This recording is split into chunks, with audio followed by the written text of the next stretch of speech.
This summer, during the biggest sporting event of the year, Peacock turns to two broadcasting legends for the Olympics coverage you can't find anywhere else.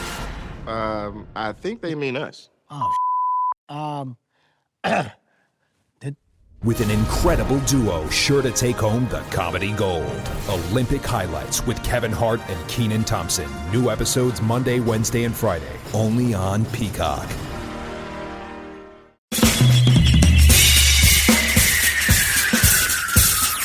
This is The Other Side of Midnight with Frank Morano. They're running a strange program, y'all. Now, here's Frank Morano.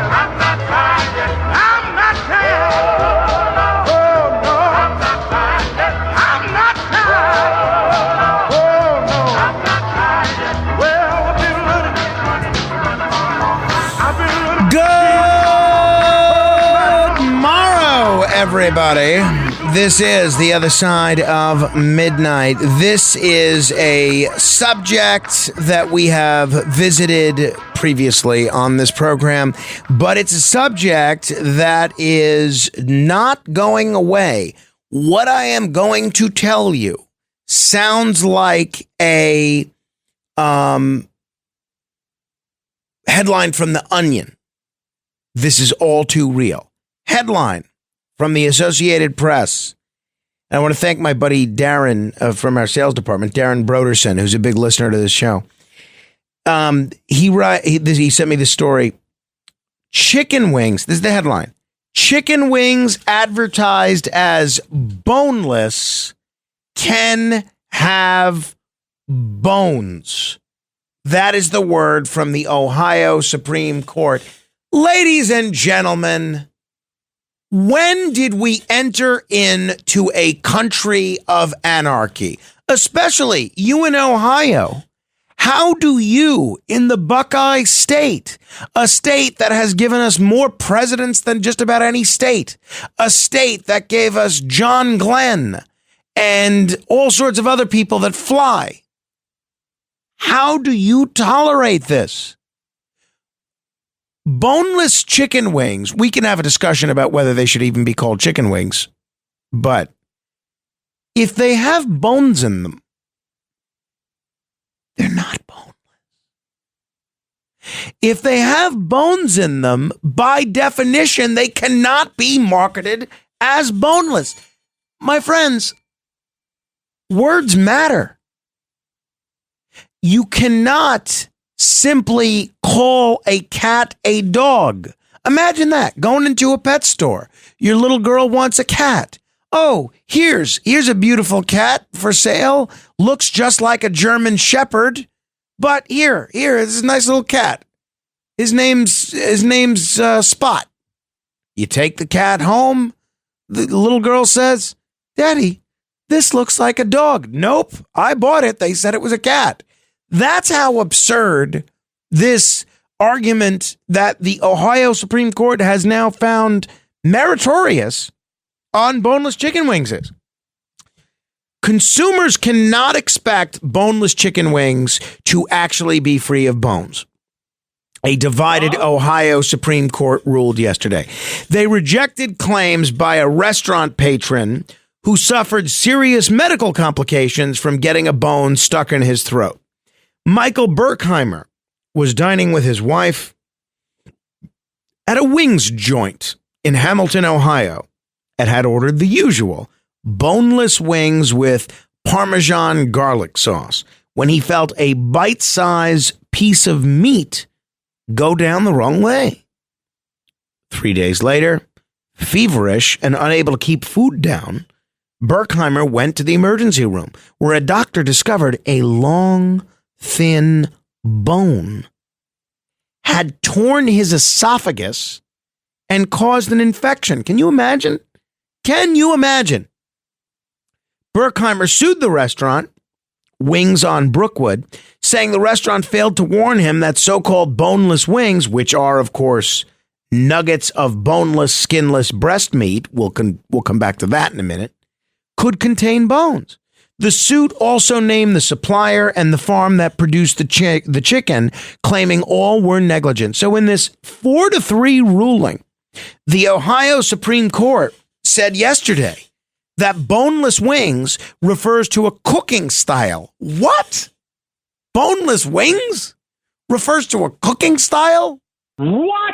Do you know what this is like saying? This is like saying another radio talk show host calls himself Superstar Frank Morano. And then I say, wait a minute. I'm Superstar Frank Morano. You're not. And they say, no. You don't understand. Superstar Frank Morano isn't a name for a specific person. It's a style of doing radio that's exemplified by brilliance. And the Ohio Supreme Court would say that's just fine. In this 4-3 ruling, they claim that this is a cooking style and that Berkheimer should have been on guard against bones, since it's common knowledge that chickens have bones. What? Yes, chickens have bones, but call me crazy, and I know many of you do. If you order boneless chicken wings, you have a reasonable expectation that there are no bones there. Am I out of my mind here? 646-720-0635, 646-720-0635. The high court sided with the lower courts, just barely, that had dismissed Berkheimer's suit.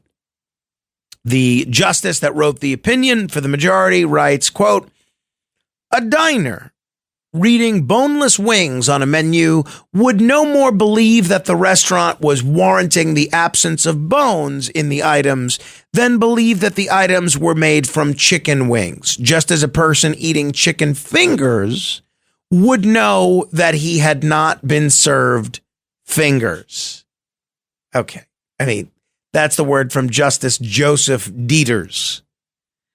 If I ever make my way to the U.S. Senate and Joseph Dieters is ever put up for a federal judgeship, mark my words, I will filibuster that judicial nomination. I will do whatever it takes to stop Joseph Dieters from ever being a federal judge. The dissenting justices called Dieters' reasoning, and I love this quote, and I want to use this quote now every day for the rest of my life. This is what the dissenting justices called this. Are you ready? Turn up the volume because this is a good one, and you're going to have to find a way to use this in your day today. Quote, "Utter jabberwocky." How beautiful is that? God bless these three dissenting justices. Utter jabberwocky. And they said, and they're right, a jury should have been allowed to decide whether the restaurant was negligent in serving Berkheimer a piece of chicken that was advertised as boneless. Yeah. Justice Michael Donnelly, who, if I'm ever president, I'm putting this guy on the Supreme Court, writes, "The question must be asked. Does anyone really believe that the parents in this country who feed their young children boneless wings or chicken tenders or chicken nuggets or chicken fingers expect bones to be in the chicken? Of course they don't. When they read the word boneless, they think that it means without bones, as do all sensible people." That's the word from Justice Donnelly in the dissent. This is crazy. Tell me if you disagree. 646-7. I gotta get out of here. Is there some place to go? Is there some place I can get away from all of this? If only there was, Bob. If you disagree, 646-720-0635. Here is the attorney, Rob Stoker, representing Michael Berkheimer, who is the plaintiff in this case. Once the advertisement and the selling of the product sets the consumer's reasonable expectation, That's what the consumer expects to get. They expect the boneless chicken. They expect the lactose-free milk. Yeah. Yeah. What's next? Oh, you ordered fat-free milk? You thought it wasn't going to have any fat in it? What a moron. Here's the attorney representing Wayne Farms. It's not a magical warranty that this is a bone-free. It's, do you want the traditional wings or do you want more of a chicken nugget? What? So stupid. Now, a lot of this could all be avoided, unfortunately, if we had listened to one of the brightest people. I don't understand how I haven't gotten this guy on this show yet. I'm making a note to look into this. If we had listened to one of the brightest people in North American history, this all could have been avoided.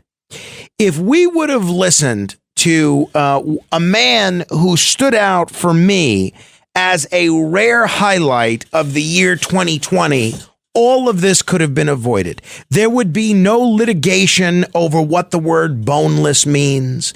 There would be no Mr. Berkheimer being rushed to the hospital for choking on a chicken bone. If only we had listened to Ander Christensen.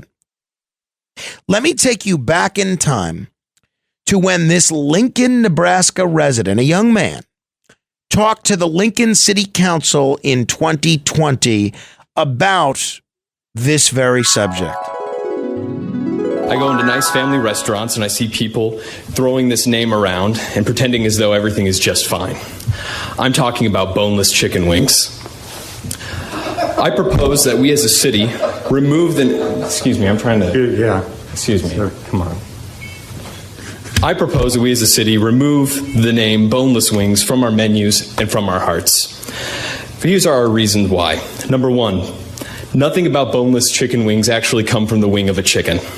We would be disgusted if a butcher was mislabeling their cuts of meats, but then we go around and pretending as though the breast of the chicken is its wing. Number two, boneless chicken wings are just chicken tenders, which are already boneless. I don't go to order boneless tacos. I don't go and order boneless club sandwiches. I don't ask for boneless auto repair. It's just what's expected. And then number three, we need to raise our children better. Our children are raised being afraid of having bones attached to their meat. That's where meat comes from. It grows on bones. We need to teach them that the wing of a chicken is from a chicken, and it's delicious. I propose that we rename boneless wings in the city of Lincoln. We can call them buffalo-style chicken tenders. We can call them wet tenders. We can call them saucy nugs or trash. We can take these steps and show the country that where we stand and that we understand that we've been living a lie for far too long. And we know it because we feel it in our bones. That young man at the time was right on the money. And had we listened to him, we could have avoided this very situation. Boneless chicken wings should not be called chicken wings. They've got to mean something. And something that's boneless, whatever it is, ought to be boneless. That's my view. Tell me what you think. 646-720-0635. That is 646-720-0635. And meantime... The Other Side of Midnight proudly presents Breaking News. This is breaking news, and it's rather disconcerting.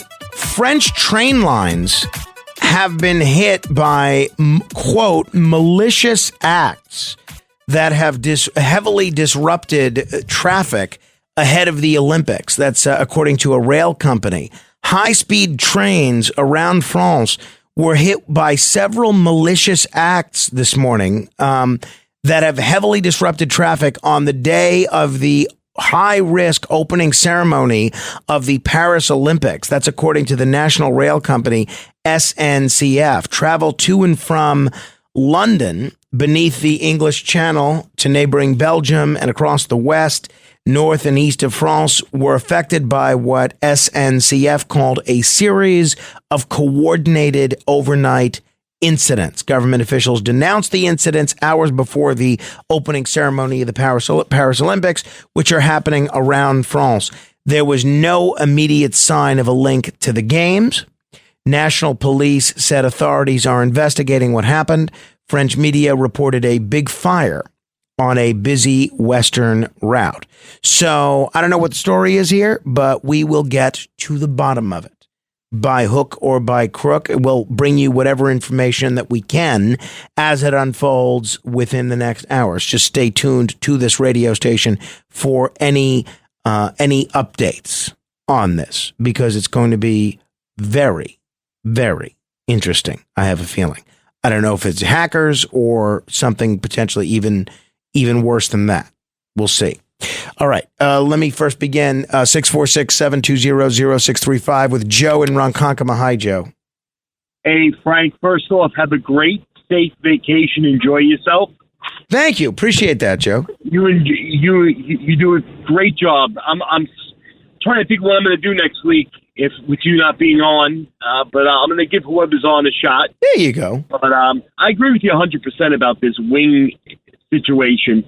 I mean, people have to really get a grip. I mean, if you're eating, you need to pay attention to what you're doing. And, if somebody tells you that that bridge is 6 feet long, you got to make sure it's 6 feet long. You just don't drive your car up to it and just say, hey, let's go. I just don't understand why people are suing over the stupidest thing. Well, is it stupid, though? Honestly, this guy went to the hospital because this bone ruptured his esophagus. And I think he had a reasonable expectation that if he ordered boneless wings, they would be boneless. But let's say you're right, Joe. Let's say it is stupid. Shouldn't that be for a jury to decide? Why should the courts have denied the jury the right to even hear this case? I personally think it's a waste of taxpayers' dollars. And if you're eating, you don't just wolf things down and not, chew them and realize that you're eating a bone that long. It's almost like that Seinfeld episode, remember, with Newman with the fat-free yogurt? Yeah. And everybody, you know what I'm saying? Hey, Frank, great show. Have a great trip. Send my best to your family. Thank you, Joe. That's nice of you. And clearly the folks on the Ohio Supreme Court agreed with you. And by the way, Rudy Giuliani made his acting debut in that episode of Seinfeld as well. He was quite good in that. All right. 646-720-0635. Noam Laden is here. We'll get some more news from him, and then we'll continue with your phone call straight ahead. The Other Side of Midnight with Frank Morano.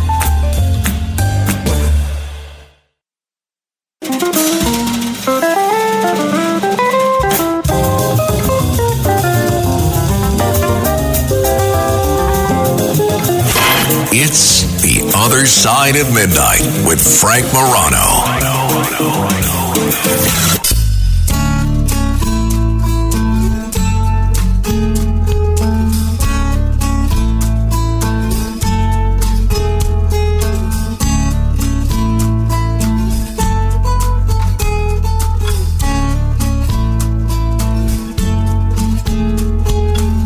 You got a fast car, I want a ticket to anywhere. Maybe we make a deal. Maybe together we can get somewhere. Any place is better. Starting from zero, got nothing to lose. This is Tracy Chapman, Fast Car. I don't remember why this song came so widely back into prominence a few months ago, but it has, and it's a birthday bumper music selection from Stephanie Futrell. Stephanie Futrell celebrating her birthday today. A great person, somebody that I have known for literally decades. I met her in either junior high school or high school. She was my friend Sal's cousin. And immediately had just a monstrous crush on her, but obviously she, like most girls when I was in high school, way out of my league. So she's doing great now, mom of two, and just a beautiful family. Happy birthday, Stephanie Futrell, and thank you for your bumper music selection. Matt, do you remember why this song came back into prominence? I was just talking to Elias about that, and I think Luke Combs covered the song. That's what it was? And then he performed it with Tracy Chapman at the Grammys. Right, I remember that. We were on that night, I remember. A guy that is nodding his head approvingly as a Tracy Chapman enthusiast is Noam Laden. Stand by for the other side of Midnight's news. From New York City, the other side of midnight and its affiliated stations present national and international news with Frank Morano and news director Noam Laden. Their summary of the world news and personal comments. Get the rest of the story. What's the good word, Noam? Morning, Frank. This time of year, it's always a little dicey to go onto your social media platforms. Boy, you're telling me. It's vacation time. So I see my neighbors, one of them is outside the Eiffel Tower. They got the Olympic paraphernalia on, obviously taking their whole family to the Olympics. Another friend in front of the pyramids in Giza. And then another friend, they're in Rome at the Colosseum. But I wasn't jealous of all of them. I only became jealous of anybody's vacation in the last 10 minutes when I heard that you were going to spend the week drinking each day 3 cans of Tab. Then I thought to myself, my God, that is a vacation. I don't have 15 cans of Tab left. I have about 6 or 7 cans of Tab left. And I try to parcel them out at super special occasions. I'll do maybe one. It's like champagne. Yes, it is. Because they don't make it anymore, at least in the can version. So these last few cans that I have have to get me through the next few years. Now, you could go on, say, Amazon or eBay and try to order these cans of Tab. But this, a 6-pack or a 12-pack, $150, $200. Are you going to pair them with something? No. Or are you just going to drink them straight? I'm just going to drink on the rocks? A very nice listener gave me these Tab glasses, and I poured them into the Tab glasses. Oh, okay. Yeah. You're a book collector. I am, much to my wife's chagrin. How many do you think you have? But I want to say about 2,500. Are you an ancient book collector, or is it all current stuff? I would say it's 95% current. Well, I'm going to introduce you to Sarah Mentok, who's now worried about her health. She was a graduate student in Laramie, Wyoming in the 1990s, and she would spend many of her weekends hunting for bargains at neighborhood yard sales. One of those weekends, she spotted the book, The Lord of the Isles. It's this narrative poem that's set in 14th century Scotland, which is a popular book among ancient books. It has this brilliant green and flowery red and blue design on the front cover. And the cloth-bound cover is like this sort of bright green and just apparently a beautiful book to look at. And so over the last years, this is the 1990s, so over the last 30 years, no matter where she has moved to, she's put that book onto her bookshelf. Well, all of a sudden she's, admiring every once in a while she'd take the book out and just kind of admire how beautiful it was. Then she read an article last year about the University of Delaware's Poison Book Project. Have you heard of the Poison Book Project? I haven't. It aims to identify books that are still in circulation that have been produced using toxic pigments that were common in Victorian book binding. Oh, my. And the book she has... At 30 minutes after the hour, this is The Other Side of Midnight. I'm Frank Morano. The book that she has... fits into the whole Victorian book binding era. And these books include, to make those bright colors, there was a scientist. His name was Carl Wilhelm Scheele, and he developed the first arsenic green pigment back in 1775. And it became hugely popular because these books would sort of pop when you looked at them. And so they really stood out on the shelf, so people sought them out. Now, at the time, they had no idea that they were poisonous. They include lead, chromium, mercury, especially arsenic that's also used to make these dazzling green covers. And so she saw this article from the University of Delaware's Poison Book Project, and she said, I wonder if this includes my book. Yeah, I would wonder the same thing. She wrapped it in plastic 3 or 4 times, took out some sort of insurance, and she sent it to the University of Delaware. Well, a couple of weeks later, she got a email back from the University of Delaware Poison Book Project, and the email read, congratulations, you have the dubious honor of sending us the most toxic book we've ever received. Whoa. Yeah. So now she's a little bit worried. Has this played on my health? They don't think so. I mean, but you'd have to probably really handle it over a period of time to get sick from it. But now she's like, what do I do with this book? It's valuable. Right. But of course, it is now deemed one of the most poisonous books that the University of Delaware Poison Book Project has ever seen. So what is she planning on doing with it? She doesn't know yet. Wow. Do we have any idea how many of these poison or toxic books are out there? They really don't know. I mean, there are people who are big-time collectors who are known to everybody, and so they've gone to these collectors and they say, hey, just want you to know, this is what was involved in publishing these books back in that day. And so then it's up to those people whether they want to hold on to those books or not. But as you know, there's people out there who make money. It's a hobby collecting these old ancient books. Do you know what the time period or the era that these poison books were produced in? Well, this Swedish scientist that was involved in doing this arsenic green pigment, that was in the 1700s, 1775. And but they can date it all the way back to the 14th century. Wow. Yeah.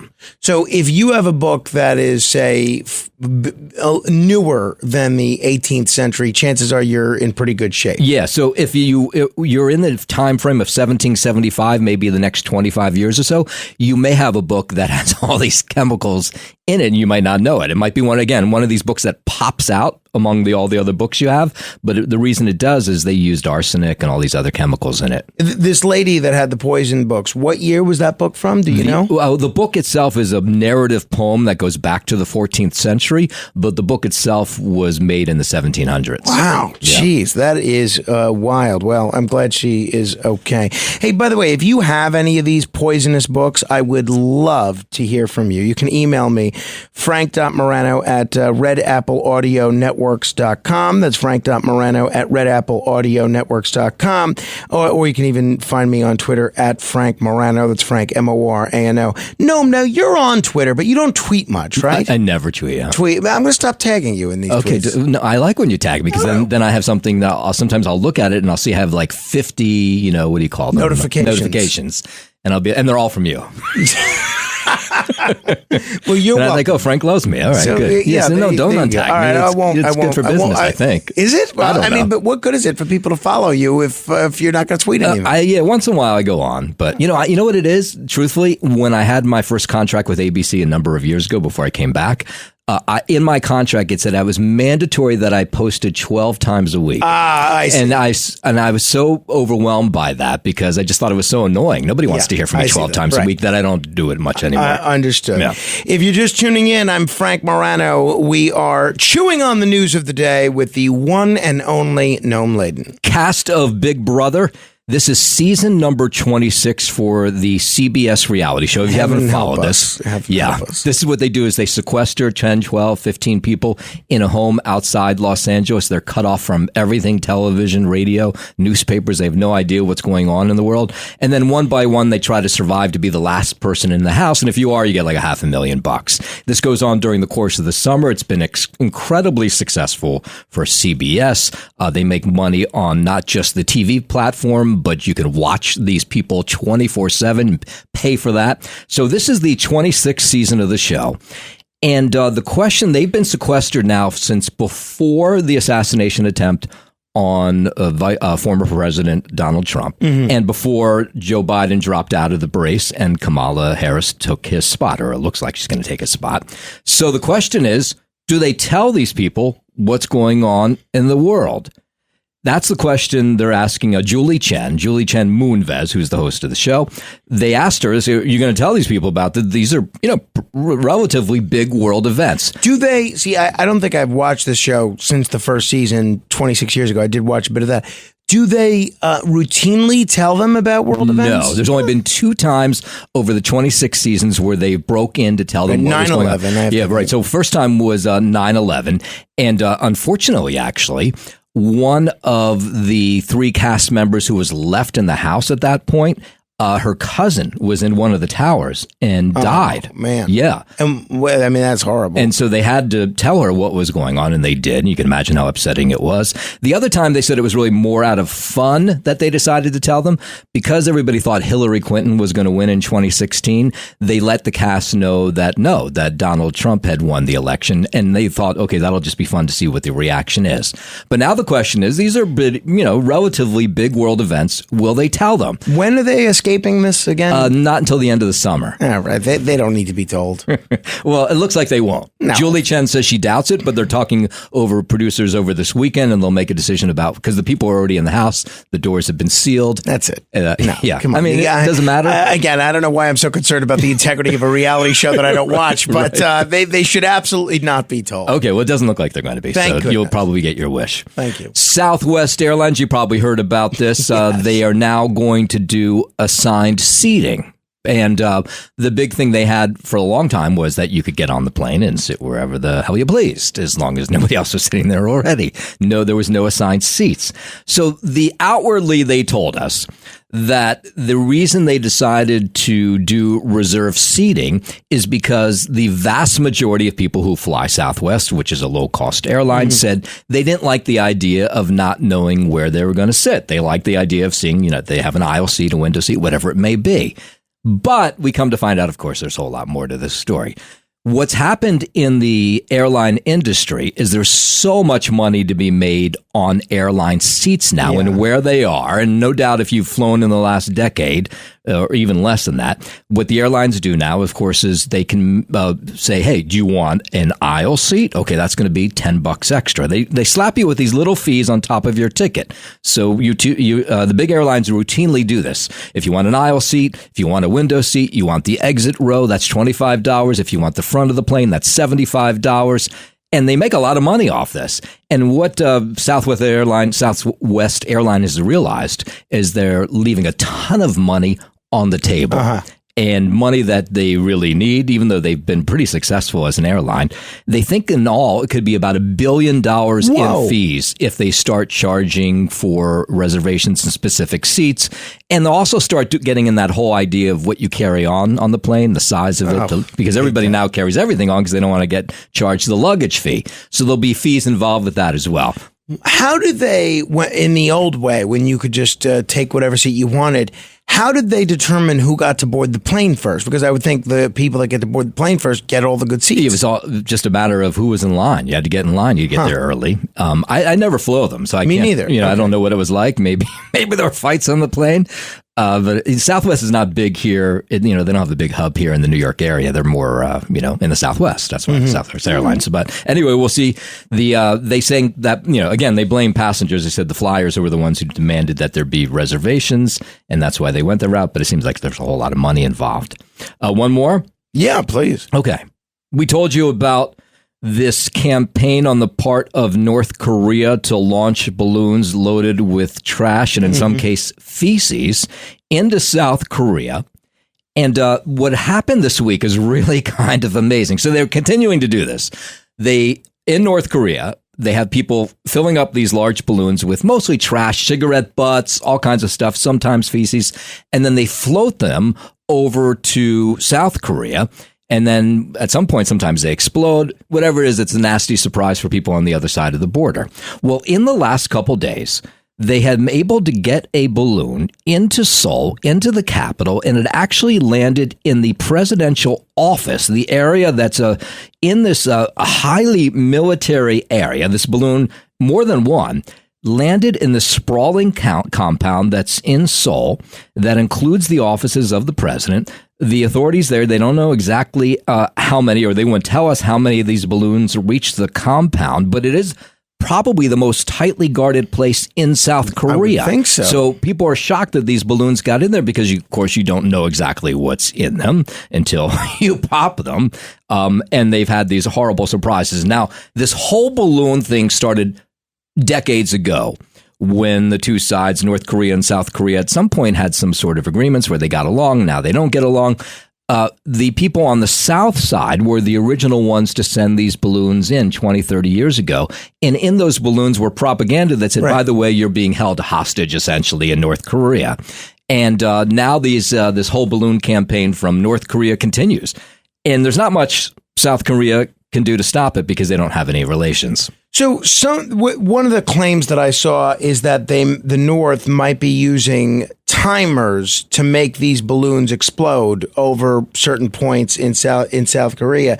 And apparently one of the things that they're claiming is that if North Korea is found to have used timers or any other device to deliberately dump trash in the presidential office, that would invite a strong response by South Korea. But I do wonder if that's going to lead to what the nature of the strong response is. I can't imagine it gets to a military point. Well, the only time I think it gets to a military point, of course, the real question when these balloons made it to the presidential palace is they didn't know what was in them, right? I mean, potentially it could have been poison. It could have been something that took down the president, and they did nothing essentially to stop it. Yeah, I don't understand how they were able to aim it that well. It's not clear that they did. Yeah, so just dumb luck. We're not getting wind drifted it that way. Well, we have neither side's telling us, right? North Korea, of course, quiet. They're not telling us anything, and the South Korean authorities aren't saying anything either because it's embarrassing that these balloons made it to the presidential palace. That is wild. All right. Well, I'm going to miss you, Noam. I'm going to miss you too, and your tab drinking and everything. Yes, so. I will take a photo of the tab and send it over. I'll tweet that out. Thank you. Okay, there you go. Now, if you're on Twitter at what? What's your Twitter handle? I have no idea. I think it's my name. Noam Laden. Yeah, yes. All right. Thank you, Noam. And now you know the rest of the story. So I can't believe it, but we in the Morano household are still having issues with our brakes. I can't understand how this is possible. If you hadn't heard about this, we've spent over $1,300 because these brakes in our car, which my wife and I share, were squeaking. I have to take it back. I take it back to the dealership. They put on new brake pads. They say, all right, now it should work. And for me, it works. My wife says that, and I've noticed this as well, that, okay, the squeak is gone. But now when you release the brake from your foot from the brake, there's a creaking. My wife brings the car back the other day and she says, all right, you got to leave it. And they said, all right, there was some slick lubricant on it. There was some substance on it. They take the substance off. And now it's not creaking, but there's some other sound that it's making. And so now we've taken it, I think 4 or 5 times to this mechanic, and the brakes are still not working. So apparently this is my thing that I have to handle. I don't know if we're going to try and do this today or next. I'm hoping we can do it when we come back from vacation, but it's just endless, absolutely endless. I had to take the car into the dealership yesterday because there was a recall or something and they had to redo the software or something. So I go in there, and it was like going to Grand Central. There are so many cars trying to get in there at the same time. I almost got into a car accident just trying to bring it into the service center because it's a mob scene over there. They have all these cars illegally double parked on both sides of the street. It's a 2-way street, and there's traffic going both ways, but it's super narrow. Only one car can really get in at the time. I was finally able to bring it in, and then they said it would be quick. Well, what's quick? Well, I go in, and keep in mind, I usually sleep until about 1. I got up at 10 o'clock to do this. So I bring it in, keeping in mind, they said it was going to be quick. So I brought a book. I brought my computer to get some work done, and I wait in line. It takes me 20, 30 minutes to get through this avalanche of cars just to get into the car dealership. And this nice lady, Bianca says, all right, well, yeah, it usually takes a few hours for a software update like this. What? A few hours? What happened to quick? So I said, well, what's a few hours? Is a few hours 2 hours, 3 hours? Because if so, I'll stay. And she says, no, honestly, it could be 3. It could be 4. It could also take the whole day. I said, well, I don't want to stay here the whole day. And they said, all right, well, so they send you an Uber home, which is nice, or some sort of e-hail vehicle, which we're, a half hour away from where the dealership is. It was very nice. And then when the car's finally done, which it was at, maybe 4 o'clock, they do have an Uber pick you back up, which is nice. But that was a big part of my day yesterday, the dealing with these car issues, car frustrations, car servicing, and so forth. So there's that. But I just can't believe there's still brake problems on this vehicle. I just can't. I can't. But I guess it could always be worse. All right. We're going to do 15 seconds of fame coming up in a bit. 646-720-0635. But Joaquin has been holding the whole day, so I feel like we owe it to him to give him a minute or two to comment on whatever. Hello, Joaquin. Hey, Frank. Yeah, you know something? Earlier you were talking about how you don't understand why people think that things are worse than they've ever been. But when you look behind the scenes of what's going on, when it comes to things like, the globalist agenda and climate change and whatever else, I mean, they're shutting down the petroleum industry. They're attacking the coal industry. They're attacking our energy industry. And when we lose our energy, we're going to be really in trouble because as a civilized, modern day civilization, we've come to rely on this and we can't live without it. Now, on top of that, you have all this AI, and they're building all these, I forgot what they call them, information centers or whatever that consume huge amounts of electricity. And that's going to cut into our power grid.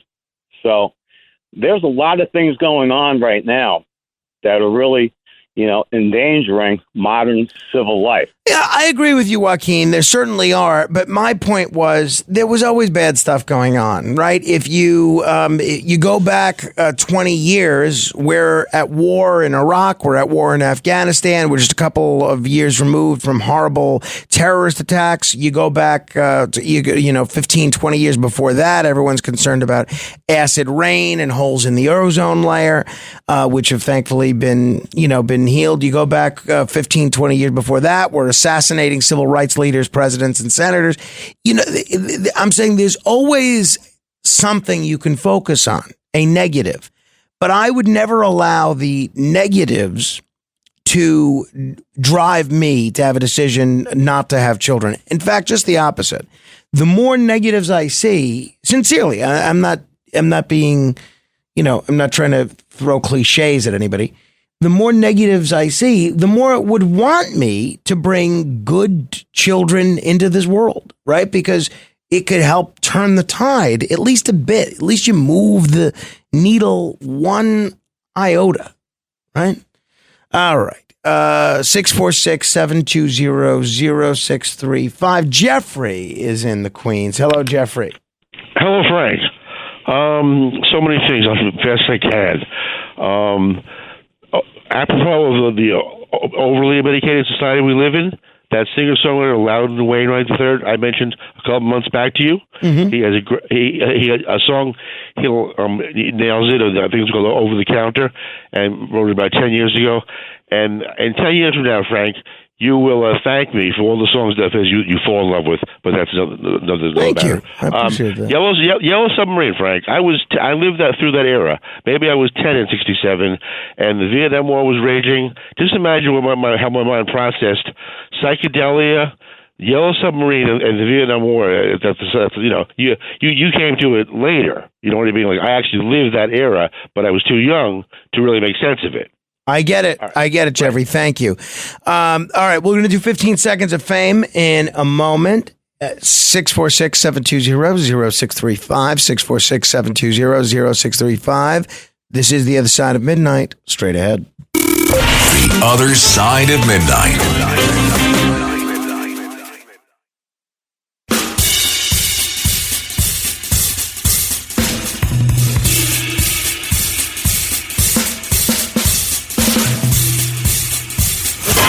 It's The Other Side of Midnight with Frank Morano.